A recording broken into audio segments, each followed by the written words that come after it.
జై శ్రీరామ్.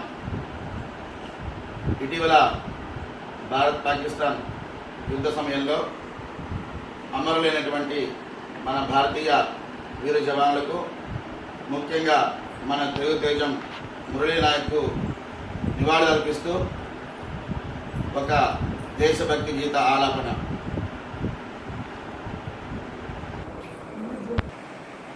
జై